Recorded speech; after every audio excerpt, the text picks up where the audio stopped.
Irmãos, uma das profecias messiânicas mais importantes do Antigo Testamento é o conhecido Cântico do Servo Sofredor, que está no capítulo 52 de Isaías, versículo 13, até o capítulo 53, versículo 12. E esse texto, ele fala não somente sobre a exaltação, mas também sobre a humilhação e o sofrimento de Jesus Cristo. Por ocasião da Páscoa, irmãos, eu pretendo trabalhar com essa passagem durante alguns domingos, e trata-se de um texto muito rico, que envolve muitos temas relacionados a sacrifício, substituição, expiação, propiciação, justificação, redenção. E mesmo que você não conheça o significado de todos esses termos, ao longo da série eu pretendo explicar, então fiquem tranquilos com respeito a não saber algum termo ou outro por enquanto. Irmãos, quanto à estrutura, o livro de Isaías, ele tem duas partes. A primeira parte, ela tem a visão de Isaías em relação a Judá e Jerusalém, capítulos 1 a 39. E a segunda parte é o livro do consolo de Sião, que vai do capítulo 40 até o 66. E o texto bíblico que nós vamos trabalhar então durante alguns domingos está na segunda parte do livro. E há uma promessa no texto bíblico, nesse cântico do servo, de restauração de Sião. E essa promessa se cumpriria através de uma pessoa que é conhecida como servo sofredor. E ainda que existam interpretações de que o servo é Israel ou algumas outras interpretações, nós acreditamos que esse texto está falando sobre a pessoa e obra do nosso Senhor e Salvador, Jesus Cristo. Geralmente ele é conhecido como Cântico do Servo. E, para ser sincero com vocês, na verdade esse é o quarto Cântico do Servo. Isaías, o texto de Isaías tem 4 cânticos do servo. Esse é o último, o mais conhecido e também o mais importante. E assim, para fins didáticos, eu quero dividir, ou melhor, a divisão comum desse texto se dá em 5 trechos. Para fins didáticos, eu quero falar para vocês esses 5 trechos, e eu vou pregar o primeiro hoje. O primeiro trecho fala sobre o rei exaltado, capítulo 52, versículos 13 a 15. Vai falar sobre a exaltação de Cristo. O segundo trecho fala sobre o homem de dores, capítulo 53, versículos 1 a 3. E esse texto vai falar sobre a humilhação de Cristo. O terceiro trecho fala do Salvador ferido, capítulo 53, versículos 4 a 6. A substituição de Cristo. O quarto trecho fala da ovelha muda, capítulo 53, versículos 7 a 9. E isso trata da obediência de Cristo. E o quinto e último trecho, a conclusão desse cântico, fala sobre o justo e justificador de muitos, capítulo 53, 10 a 12. E isso trata a respeito do propósito de Cristo. Mas hoje nós abordaremos apenas o primeiro trecho, então, que seria a introdução, um prefácio desse cântico, que está, então, em Isaías capítulo 52, versículos 13 a 15. Então, eu peço que você abra a sua Bíblia, em Isaías 52, do 13 ao 15.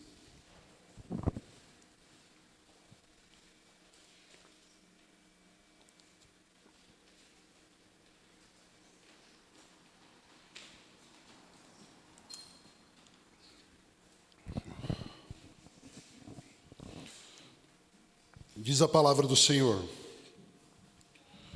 O meu servo procederá com prudência, será exaltado, elevado e muito sublime. Como tantos pasmaram à vista dele,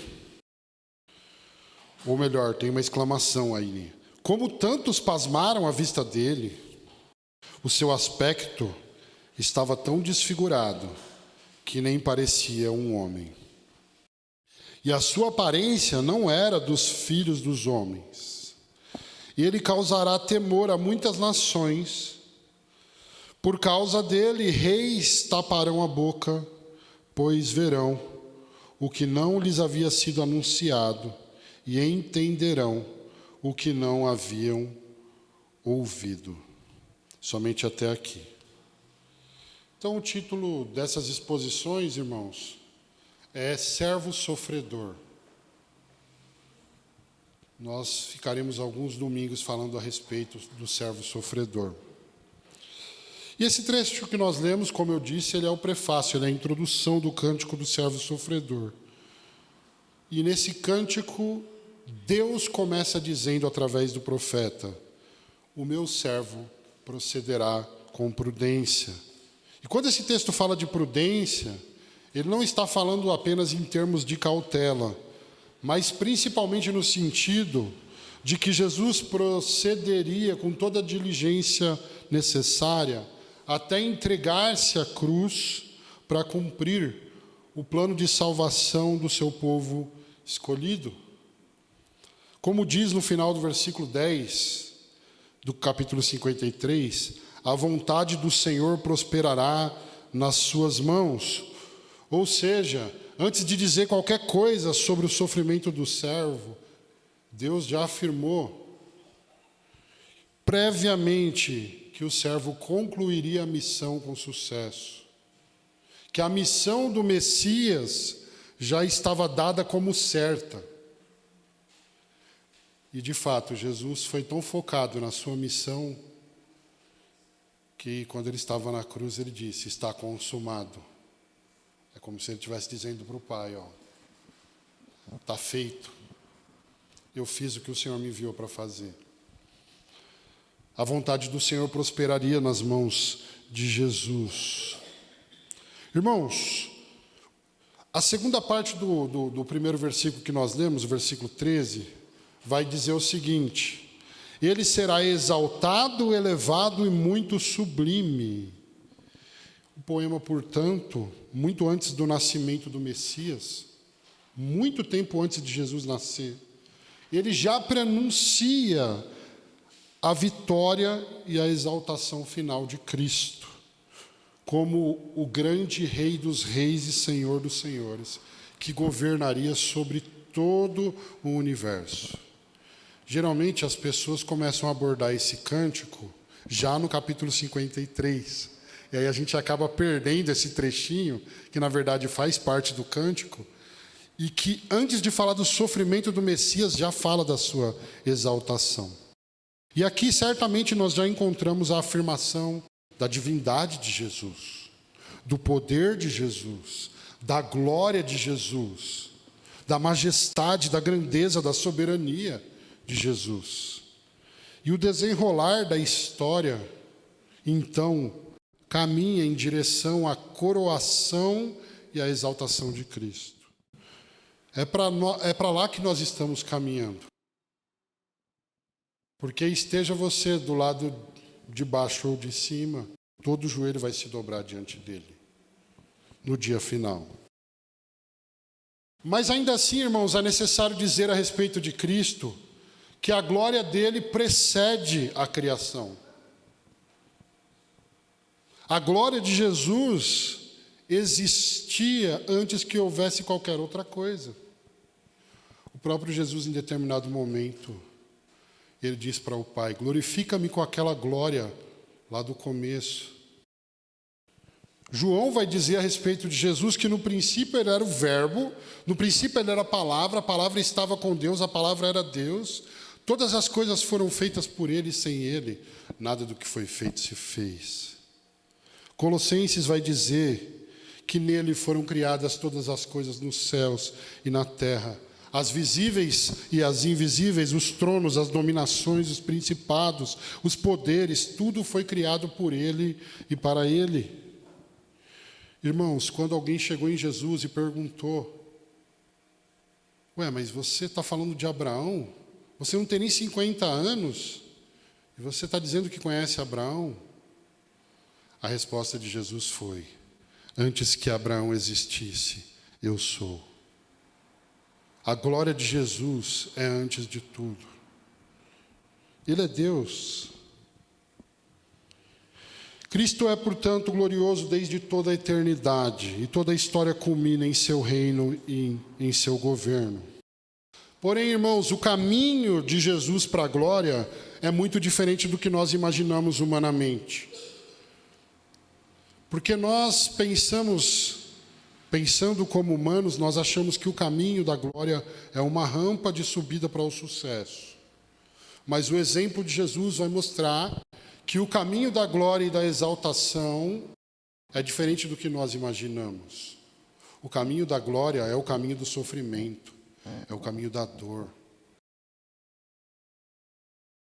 Por exemplo, irmãos, vocês já devem ter visto a passagem em que Tiago e João colocaram a mãe deles para pedir algo para Jesus. Ela foi e falou: Senhor, concede que no teu reino o João sente do seu lado e o Tiago se assente do outro lado. Ela estava preocupada que os seus filhos tivessem uma boa posição no reino de Deus. Mas eles não sabiam o que estavam pedindo, nem os filhos e nem a mãe. Porque Jesus, sim, usaria uma coroa, só que uma coroa de espinhos. Porque Jesus, sim, seguraria um cetro, só que o cetro que lhe seria dado seria um caniço. As pessoas bateriam na cabeça de Jesus com esse caniço. Ao invés de vestes reais, a nudez de Jesus seria exposta diante de todos os homens na cruz. Ao invés de se assentar em um grande e glorioso trono, Jesus seria crucificado. E olha só, Tiago e João querem um lugar especial ao lado de Jesus no reino. Só que o caminho para chegar até lá, nesse caminho, Jesus estaria na cruz. E quem estaria à direita e à esquerda de Jesus seriam dois condenados também crucificados. Por isso que Jesus olhou para os dois e falou: vocês não sabem o que vocês estão pedindo. Eles não tinham consciência do que eles estavam pedindo. Sim, Jesus reinaria, irmãos, mas o caminho da glória seria de sofrimento e de morte. Antes da exaltação haveria uma grande humilhação diante de todos os homens. E eu gosto muito da forma como o apóstolo Paulo esboça isso em Filipenses capítulo 2, quando ele mostra o trajeto de Jesus. O mundo vai dizer para a gente que sucesso é isso aqui, ó, é subir. Nós usamos o termo subir na vida, né? Nos Estados Unidos se usa o termo sonho americano. Não sei se tem o sonho brasileiro, mas, de qualquer forma, é a forma como os seres humanos pensam. Mas o trajeto de Jesus, em Filipenses capítulo 2, exposto pelo apóstolo Paulo, ele, em primeiro lugar, existia em forma de Deus. Mas, sendo Deus, ele não se apega ao fato de ser Deus, e ele se esvazia de si mesmo. Há um autoesvaziamento em Jesus.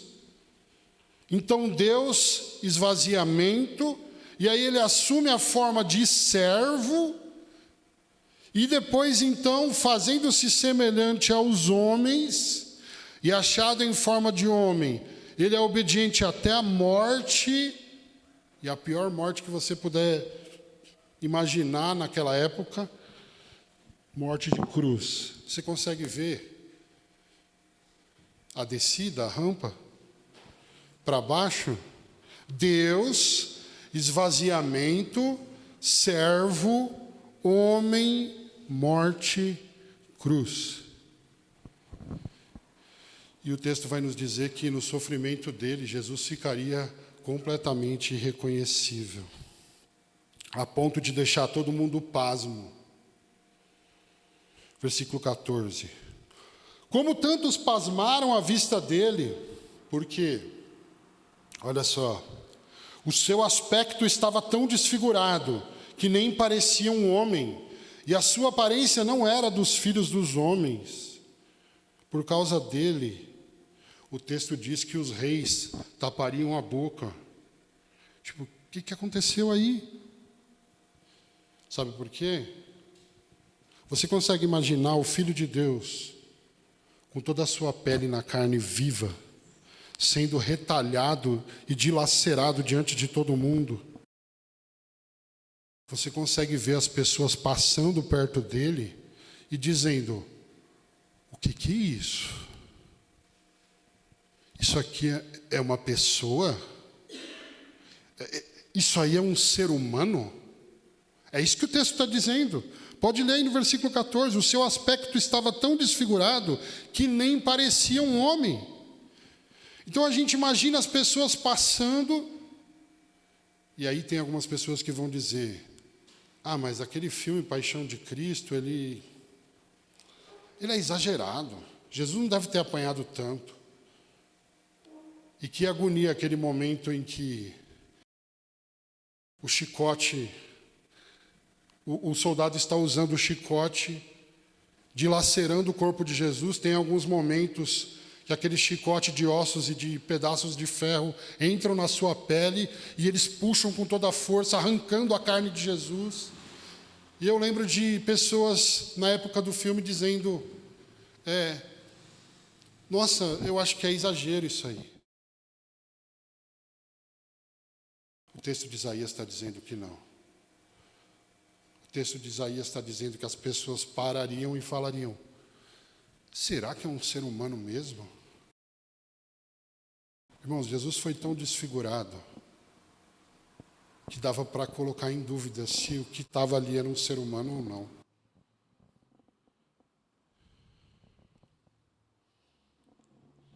E ele fez isso para pagar o preço do meu e do seu pecado, para desviar de nós a ira de Deus.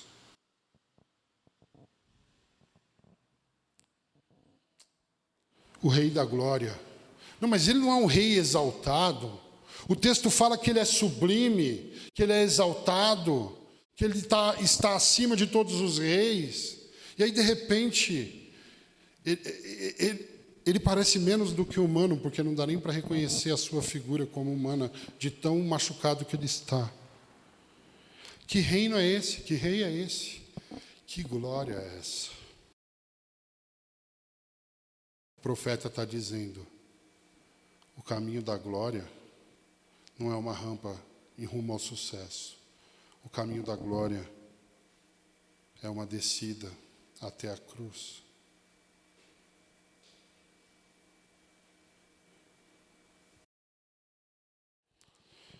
E aí essa introdução do cântico termina falando do impacto da obra do servo.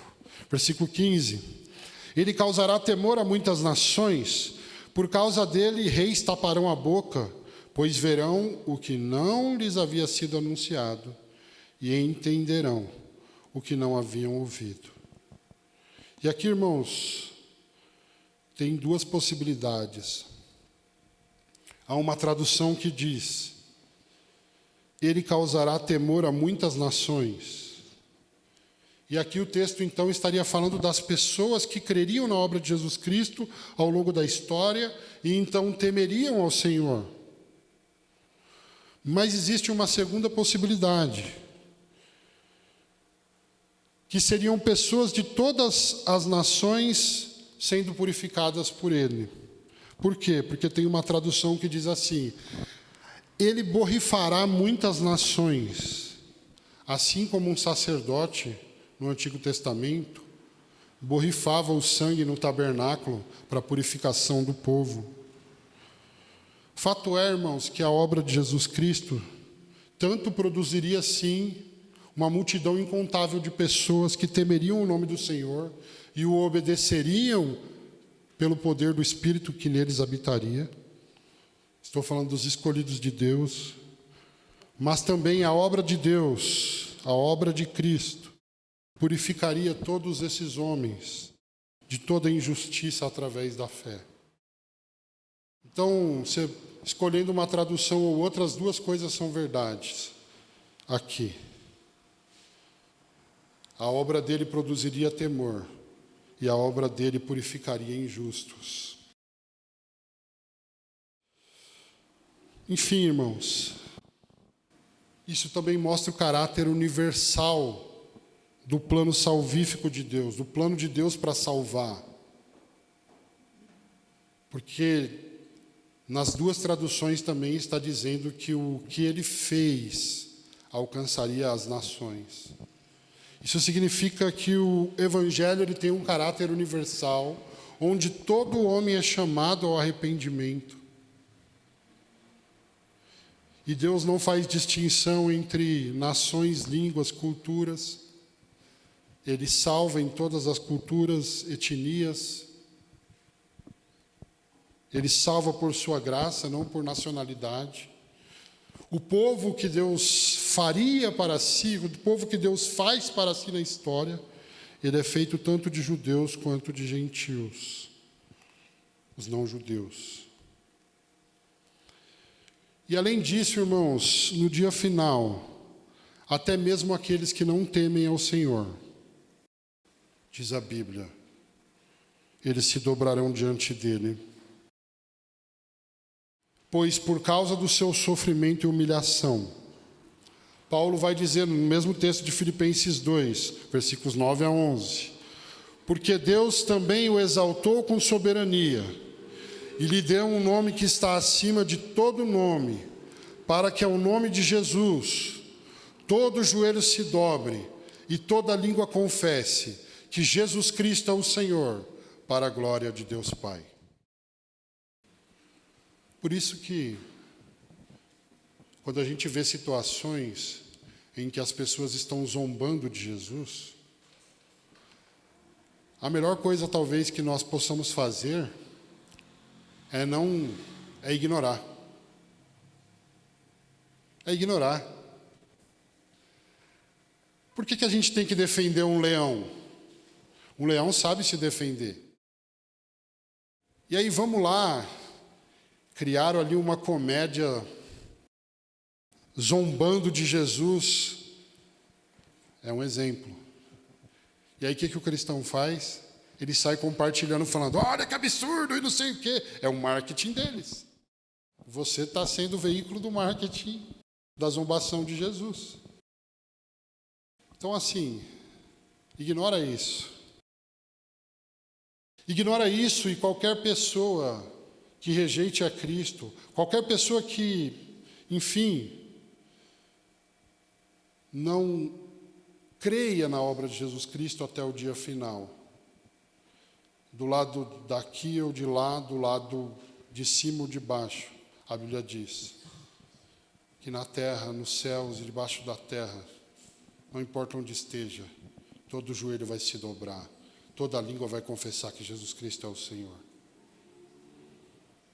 Se tem alguém zombando de Cristo ou do cristão onde você está, no seu trabalho, onde você estuda, onde você anda, não temam essas pessoas.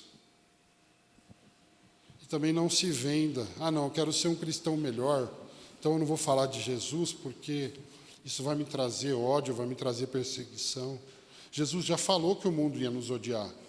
Lembra que a gente falou da semana passada dos filhos da serpente? Os filhos da serpente vão odiar os filhos da mulher. Jesus falou do conflito. Então, Jesus disse, vocês serão odiados por causa do meu nome. Irmãos, Cristo foi exaltado. E essa exaltação, que o texto diz, ele é exaltado, elevado e muito sublime, se cumpre em primeiro lugar na ressurreição de Cristo e sua vitória sobre a morte. Em segundo lugar, na ascensão de Jesus ao céu, diante dos seus discípulos. que o anjo falou para os discípulos? Homens galileus, por que vocês estão olhando para os céus? Esse mesmo Jesus, ele voltará da mesma forma que vocês viram ele partir. Tem muita gente que falando assim, é interessante o cântico começar com a exaltação. Por quê? Porque geralmente a gente vê alguma coisa sobre Jesus na Bíblia que ele está sofrendo, e às vezes a gente fica, nossa, tadinho, coitadinho. Nossa, que indefeso. Nossa, ele não... Não. Ele voltará com poder e glória e todo olho verá. Ele não é um gatinho indefeso, acuado, com medo dos homens. Ele não foi para a cruz porque subjugaram o poder dele. Ele foi para a cruz porque ele estava se oferecendo voluntariamente para morrer em nosso lugar. Jesus não foi vencido na cruz. Jesus venceu na cruz. Louvado seja Deus. Então, em primeiro lugar, esse muito sublime e exaltado é a ressurreição de Jesus. Em segundo lugar, é a ascensão. E por último, é a entronização do Filho de Deus à direita do Pai. E se você quer saber o testemunho do Pai sobre o próprio Filho, em Hebreus 1, versículo 6 e versículo 8, e ao introduzir o primogênito no mundo, outra vez diz... E todos os anjos de Deus o adorem. Sobre o Filho ele diz: o teu trono, ó Deus, subsiste pelos séculos dos séculos, e o cetro do teu reino é cetro de equidade. Isso é o Pai falando do Filho. Irmãos, Jesus reina. Jesus reina. A mensagem para você hoje é: Jesus reina. Apocalipse vai dizer, 19:16, que no manto sobre a sua coxa está escrito o nome Rei dos Reis e Senhor dos Senhores. E quando a beleza dele for exposta, quando todo olho o verá, vindo sobre as nuvens com poder e glória, você pode ter certeza que assim como os reis taparam a boca e as pessoas ficaram pasmas, quando viram ele desfigurado, elas ficarão ainda mais embasbacadas. Elas ficarão ainda mais pasmas quando elas virem a glória do Cordeiro de Deus, quando elas virem a glória do leão, quando elas virem a glória do Deus Todo-Poderoso, Jesus Cristo, o Senhor que venceu sobre a morte. Se você acha que o sofrimento foi grande, é porque você ainda não viu a glória dele. É muito maior. Mas o sofrimento foi o caminho para a glória. Então, irmãos, esta é a introdução, este é o prefácio do Cântico do Servo Sofredor. Nós continuaremos a falar sobre a humilhação e o sofrimento de Jesus. Mas hoje nós somos lembrados de que ele é rei exaltado, Deus 100%, homem 100%, elevado e sublime. Agora eu quero falar com pecadores regenerados, escolhidos pelo Senhor, salvos em Cristo Jesus, filhos de Deus amados pela fé. Irmãos, Paulo aplicou a humilhação e a exaltação de Cristo aos cristãos filipenses, dizendo: tende em vocês o mesmo sentimento que houve em Cristo Jesus. Ou seja, eles foram chamados para olhar para Cristo e para o seu exemplo.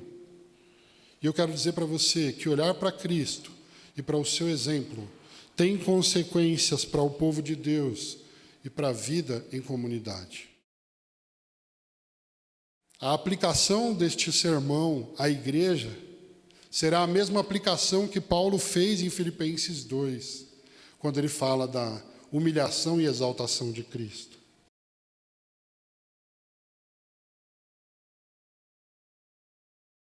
Olha só, em primeiro lugar, o exemplo de Cristo é um antídoto contra a indiferença. Filipenses 2, versículos 1 e 2, parte A. Diz assim o texto: se há em Cristo alguma exortação, alguma consolação de amor, alguma comunhão do Espírito, se há qualquer sentimento profundo e compaixão, completai a minha alegria. Irmãos, em Cristo há alguma exortação, em Cristo há algum encorajamento para nós oferecermos uns aos outros, há em Cristo alguma consolação, há em Cristo alguma comunhão para nós compartilharmos. E aí Paulo vai falar, se há, então completa a minha alegria, começa a fazer uso dessa exortação, dessa consolação, começa a fazer uso de uns para com os outros. Esse é um antídoto contra a indiferença. Cristo nunca foi indiferente à igreja. Ele deixou a sua glória, ele se fez homem, e ele encarnou num corpo humano para salvar a igreja. E ele mesmo disse, eu edificarei a minha igreja. Aí ele foi, amou a igreja e se entregou por ela. Jesus não é indiferente à igreja. E tendo Cristo como modelo, Paulo então faz um apelo paternal e pastoral aos filipenses, para que, conforme o modelo de Cristo, eles também trabalhassem pela edificação da igreja. O contrário da indiferença à igreja é o trabalho e o amor pela igreja. Como que eles fariam isso? É o que o texto está dizendo. Exortando, encorajando, consolando e participando da comunhão. Paulo, por favor, completa a minha alegria aí, gente. Começa vocês aí a consolarem uns aos outros. Comecem vocês aí a encorajarem uns aos outros. Comecem aí a viver essa comunhão, a caminharem juntos. Assim, irmãos, Cristo realmente edificou a igreja pelo Espírito por meio dos cristãos filipenses. E de igual modo, hoje nós precisamos olhar para o exemplo de Jesus, para que pela graça de Deus, nós não tenhamos uma atitude indiferente à igreja, mas nós tenhamos trabalho para a edificação do corpo. E tem um engano muito grande rolando pelas igrejas por aí. Qual é o engano? Que o trabalho do corpo... Não, quem faz o trabalho do corpo é o pastor. Não é corpo. Se o pastor faz o trabalho do corpo, não tem corpo. Quando todo o corpo faz o trabalho do corpo, aí tem corpo. É disso que Paulo está falando. Paulo encorajava os irmãos? Opa! Paulo exortava os irmãos? Opa! Paulo consolava os irmãos? Opa! Lê todas as cartas e você vai ver que ele faz isso o tempo inteiro. Mas como que Paulo está aplicando a humilhação e a exaltação de Jesus aqui? Ei, tenham vocês também o mesmo sentimento que houve em Cristo Jesus. Completem a minha alegria. Comecem a fazer isso. Comecem a entender que todos vocês são um corpo e que todos vocês precisam cuidar uns dos outros. Isso é igreja, segundo a Bíblia, segundo o Novo Testamento. Quando nós entendemos que toda consolação precisa vir do pastor, ou toda exortação precisa vir do pastor, ou todo encorajamento precisa vir do pastor, nós reduzimos a igreja. Na verdade, nós dispensamos a igreja. E nós estamos dizendo com isso que Jesus é o cabeça da igreja e o pastor é o corpo. Mas não é isso que a Bíblia diz, irmãos. Nós precisamos entender que nós somos membros uns dos outros E sendo membros uns dos outros, nós somos responsáveis uns pelos outros. E aqui tem uma questão muito importante. Se tem um irmão que não está aqui no nosso meio, que está fraco na fé, e ele está precisando de encorajamento, se eu mandar uma mensagem para o irmão, o que o irmão vai fazer? Ele vai ficar feliz porque recebeu uma mensagem de encorajamento. Ô irmão, não desiste, continua firme. Só que ele vai falar o seguinte: o pastor está fazendo o que ele tem que fazer. Nada demais.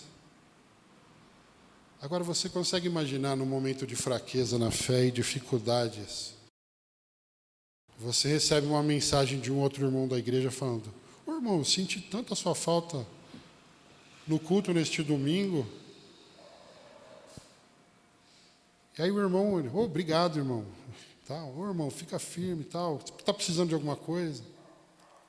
Aí daqui a pouco, à tarde, ele recebe a mensagem de outro irmão falando a mesma coisa ou algo semelhante.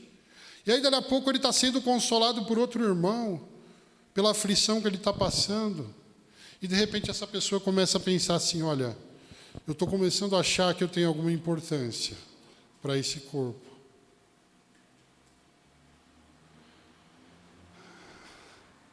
Mas é interessante que Paulo não está usando a lógica disso aí como as pessoas usam hoje. Espera aí, deixa eu ver se alguém entra em contato comigo. Eu já vi gente fazer isso. Vamos colocar a igreja à prova. Vamos ver se alguém me manda uma mensagem. Não. Aí você está invertendo o que o apóstolo Paulo está dizendo. A aplicação é: seja você o ativo. Seja você o irmão que oferece o ombro para chorar com os que choram. Seja você aquele a ir atrás para se alegrar com aquele que se alegra. Sejamos nós. Porque se um fizer, nós temos uma pessoa. Mas se todos fizerem, nós temos um corpo. Irmãos, quando a Bíblia diz que nós somos membros uns dos outros, ela está dizendo que nós somos responsáveis uns pelos outros. E no mundo individualista que a gente vive, às vezes a gente olha e fala: por acaso sou eu o guardador do meu irmão? Não, isso aí quem tem que fazer isso é o pastor. E aí a gente joga fora a igreja. Não é assim. A Bíblia não fala que é dessa forma. Então Paulo fala: vamos lá, gente, encorajamento, consolo. Todo o corpo trabalhando para a edificação do corpo. Isso é congregar. E às vezes a gente confunde congregar com vir à igreja. Vir à igreja não é congregar. É perfeitamente possível que alguém venha à igreja e não congregue. Porque congregar está relacionado a gente participar. Congregar está relacionado a gente repartir. Congregar está relacionado a nós nos preocuparmos de fato uns com os outros, cuidarmos uns dos outros. Isso é congregar. E o contrário disso, o que é indiferença? É quando eu estou tão ocupado com a própria vida que eu penso assim: o que está acontecendo na igreja não é tão importante. E aí nós demonstramos isso através do afastamento, da ausência, que Hebreus capítulo 10 condena de forma veemente. Mas a obra de Jesus Cristo é um antídoto. O exemplo de Jesus Cristo é um antídoto contra a indiferença. Vou fazer uma ilustração e a gente passa para o próximo. Vamos dizer que a Silvana gosta muito de macarrão e ela não gosta de frango. É uma suposição, tá, irmã? Talvez a irmã goste de frango. E aí o Fábio, o esposo dela, fala assim: olha, vou fazer uma surpresa para minha esposa, que odeia frango, né? Isso eu falando para vocês. Vou fazer um jantar para ela. E aí quando a Silvana chega em casa, ela olha: nossa, o Fábio cozinhou. Agora você vai ter que fazer isso, Fábio. Aí ela chega assim no fogão, eu mal espero por ver o que ele fez para mim. Aí ela abre a panela e tem um panelão de frango. Se ele fizer isso, fala para mim, irmã. Vou ter uma conversa com ele. Gente, no mundo do eu te amo, Jesus, I love Jesus, você já parou para pensar em como Jesus quer ser amado?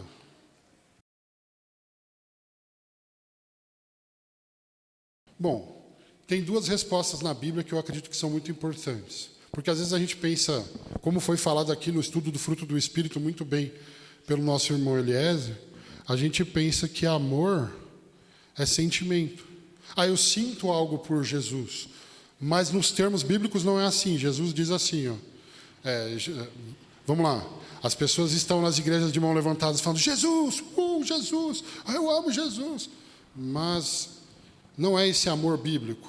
O amor bíblico por Jesus, disse Jesus, aquele que tem os meus mandamentos e os guarda, este é o que me ama. Então Jesus ele não se surpreende com nenhum show fabricado pelo gospel. Jesus, aquele que tem os meus mandamentos e os guarda, este é o que me ama. Jesus é objetivo nesse nível. É a primeira coisa que a gente precisa saber. Como que Jesus quer ser amado, então? Pedro, tu me amas? Amo, o Senhor sabe que eu te amo. Pedro, você me ama mesmo? O Senhor sabe que eu te amo. Pedro, você me ama mesmo? Aí Pedro se entristece. O Senhor sabe que eu te amo. Pedro, então, faz um favor para mim e apacenta as minhas ovelhas. Você consegue ler nas entrelinhas que Jesus está dizendo que a indiferença ao rebanho é indiferença ao bom pastor? E você consegue perceber que amar e trabalhar pela Igreja de Cristo, então, que é o contrário da indiferença, é amar e trabalhar por Cristo.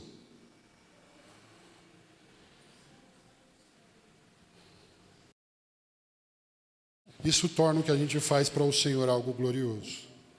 Então Paulo está dizendo aqui, e a gente aprende, em primeiro lugar, que o exemplo de Cristo é um antídoto contra a indiferença. A melhor forma de nós demonstrarmos o nosso amor por Jesus, e ele não se engana com as nossas palavras, é a forma como a gente trata a igreja dele. E depois que a gente aprende isso, a gente fica vacinado. Porque a cada dia aparecem pessoas dizendo, eu amo o Senhor, eu amo a igreja. Não obedece, não ama, não trabalha, não serve. É uma afirmação, da mesma forma que você pode dizer para o seu esposo que você ama ele e fazer tudo o que ele odeia, ou você dizer para a sua esposa que ama ela e fazer o panelão de frango que ela odeia. Por isso que a Bíblia vai dizer, não amemos de palavra, mas de fato e em verdade. Quem ama a igreja demonstra isso na forma como se relaciona com ela. Não pela indiferença, mas pelo trabalho, pelo envolvimento, pelo apreço. Em segundo lugar, o exemplo de Cristo é um antídoto contra a divisão na igreja. Filipenses 2:2, parte B. Para que tenhais o mesmo modo de pensar, o mesmo amor, o mesmo ânimo, pensando a mesma coisa. Ou seja, Paulo agora, irmãos, chama os cristãos de Filipos a seguirem o mesmo padrão de aperfeiçoamento para a unidade do corpo. Jesus é a régua. Todos deveriam ser discipulados para se conformarem à pessoa de Jesus Cristo. De igual modo, irmãos, a unidade da Igreja de Cristo hoje não deve girar em torno de expectativas pessoais, preferências humanas e divergências de opiniões. De quem quer que seja. Isso apenas causa divisão no corpo. E aí cada um fica tentando impor sua opinião, cada um fica tentando impor sua preferência. Mas quando a Bíblia diz o mesmo modo de pensar, é o pensar de Cristo revelado no Evangelho. O mesmo amor é o amor de Cristo revelado no Evangelho. O mesmo ânimo é o ânimo de Cristo revelado no Evangelho. Irmãos, Quando uma comunidade está sendo fiel em comunicar o Evangelho com fidelidade e em moldar o pensamento, o amor e o ânimo ao Evangelho, colocar-se em oposição, causando divisão no corpo, é trabalhar contra o Evangelho.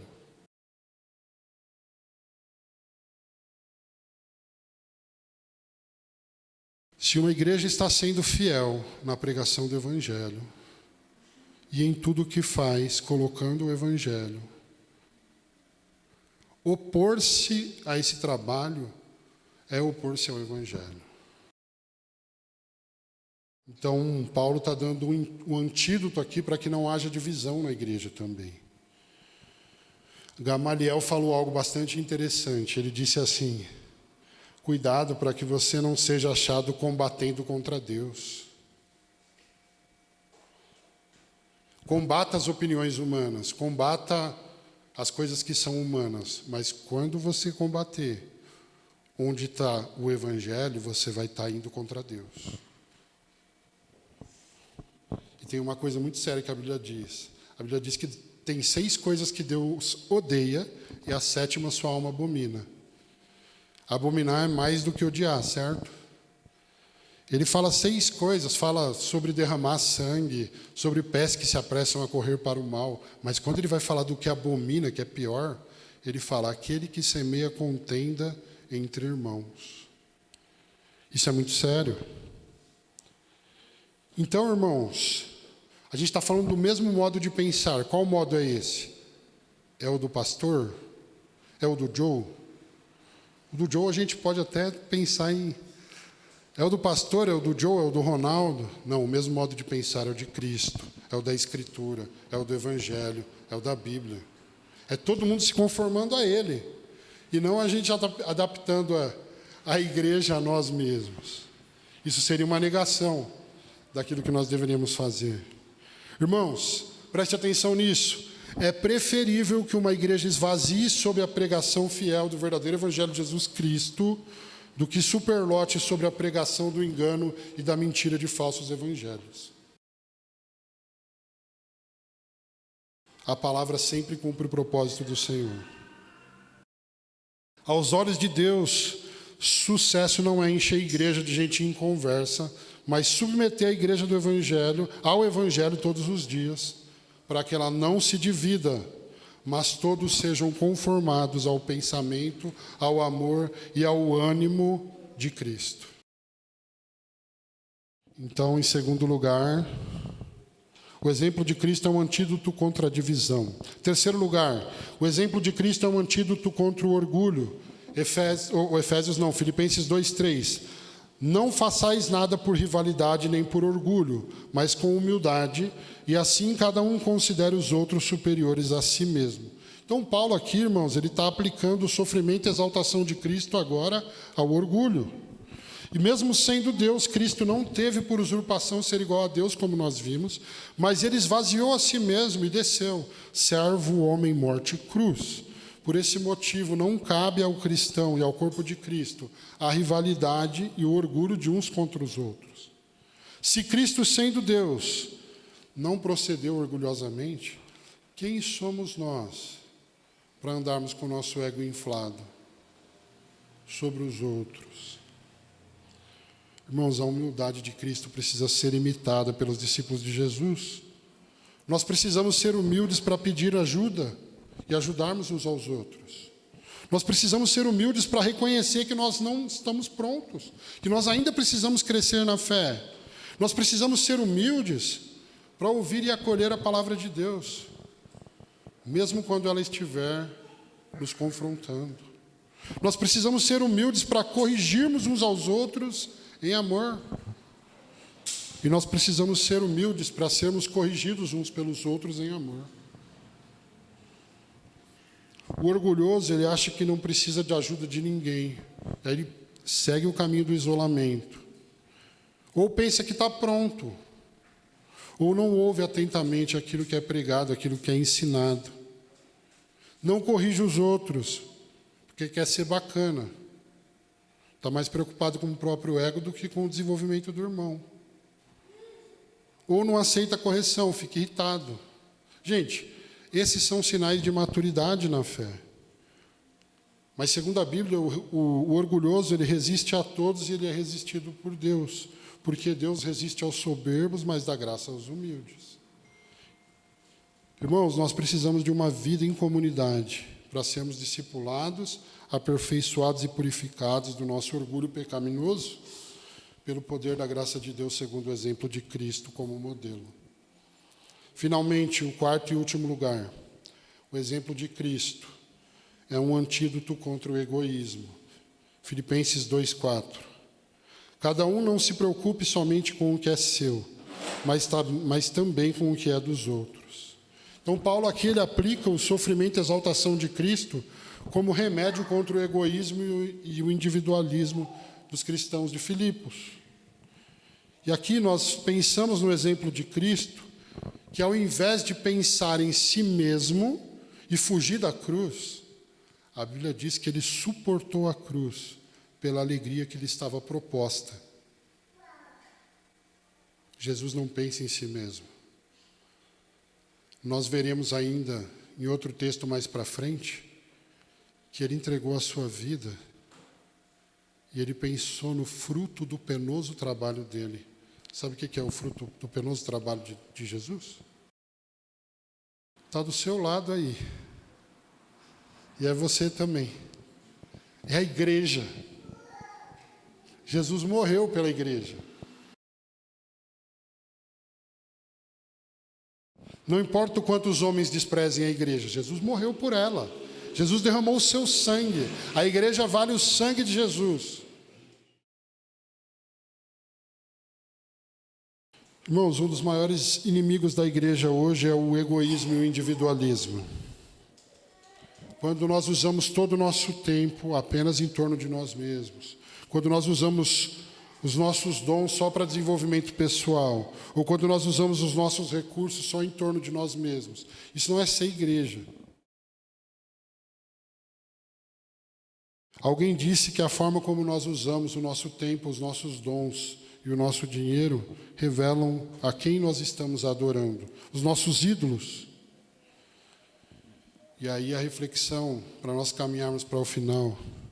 Quanto o povo que Jesus comprou com o seu sangue tem sido priorizado por nós, no que diz respeito ao nosso tempo, nossos dons e nossos recursos? Irmãos, como salvos em Cristo Jesus, capacitados a obedecê-lo pelo Espírito, nós precisamos de um autoesquecimento do Evangelho, que vai nos fazer pensar no que é dos outros, e não somente na nossa própria vida, na nossa própria realidade. Por isso que é egoísta aquele que diz assim: ah, eu não fui para a igreja porque eu estou com um problema. Ah, é sério? Você é o único? Pedro vai dizer que todos os cristãos do mundo, eles estão ligados pela aflição. De uma forma diferente, é lógico, né? Todos nós temos problemas e tribulações, irmãos. Mas o Evangelho nos chama a esquecermos de nós mesmos e pensarmos nos outros. Quem que eu estou precisando encorajar hoje? Quem que eu preciso admoestar hoje? Quem que eu preciso consolar hoje? Resumindo, aplicando o sofrimento e a exaltação de Jesus, seu modelo e exemplo edifica e fortalece a igreja, promovendo o quê? Serviço, unidade, humildade e altruísmo, e sendo um antídoto contra a indiferença, a divisão, o orgulho, o egoísmo e o individualismo característico do nosso tempo. Então, para nós encerrarmos, irmãos, sobre o servo sofredor como rei exaltado, hoje nós aprendemos que o caminho da glória é o sofrimento e a humilhação. O trono mais elevado do universo foi antecedido por dor e morte. Porém, agora nós podemos descansar na soberania de Cristo, porque todos os reis da terra se calam diante da majestade dele. Nós não precisamos ficar ansiosos, nem pelos nossos problemas pessoais, nem pelos nossos problemas políticos, nem pelos nossos problemas econômicos, porque aquele que foi desfigurado, as pessoas olhavam e falavam: isso aí é um homem. É ele que governa o universo agora. E ele mantém e sustenta todas as coisas na sua poderosa mão. Ele esteve na cruz, mas agora ele está em seu trono. Ele é o cordeiro que foi morto mas Ele também é o leão que venceu, que ressuscitou. E é nele que nós temos a nossa vitória. Feche os seus olhos. Pai, obrigado por essa palavra. Senhor, obrigado porque o Senhor nos desperta através desta palavra a observarmos o sofrimento e a exaltação de Cristo.